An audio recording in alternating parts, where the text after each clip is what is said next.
So hi guys, this is me again, Jackie. And now, atong itakin na pod is all about critical theory. Unsa day na si critical theory? Unsay naa ni critical theory?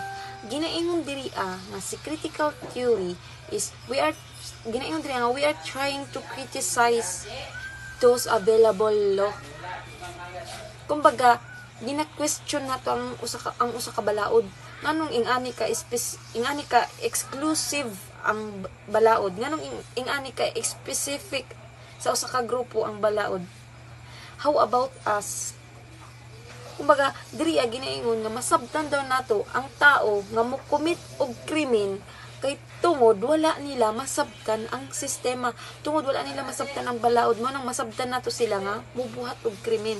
Mo ni atong ginatawag diri nga, for example lang, mo ni atong ginatawag NPA, because they believe na the world is unfair.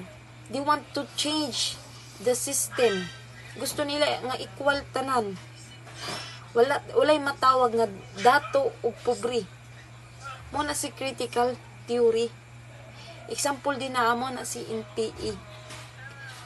Akong usbon, ang critical theory is mo na siya tong masabtan daw nato ang tao nga mobuhat og krimen kay tungod wala niya or nila masabtan ang sistema, ang isa ka sistema.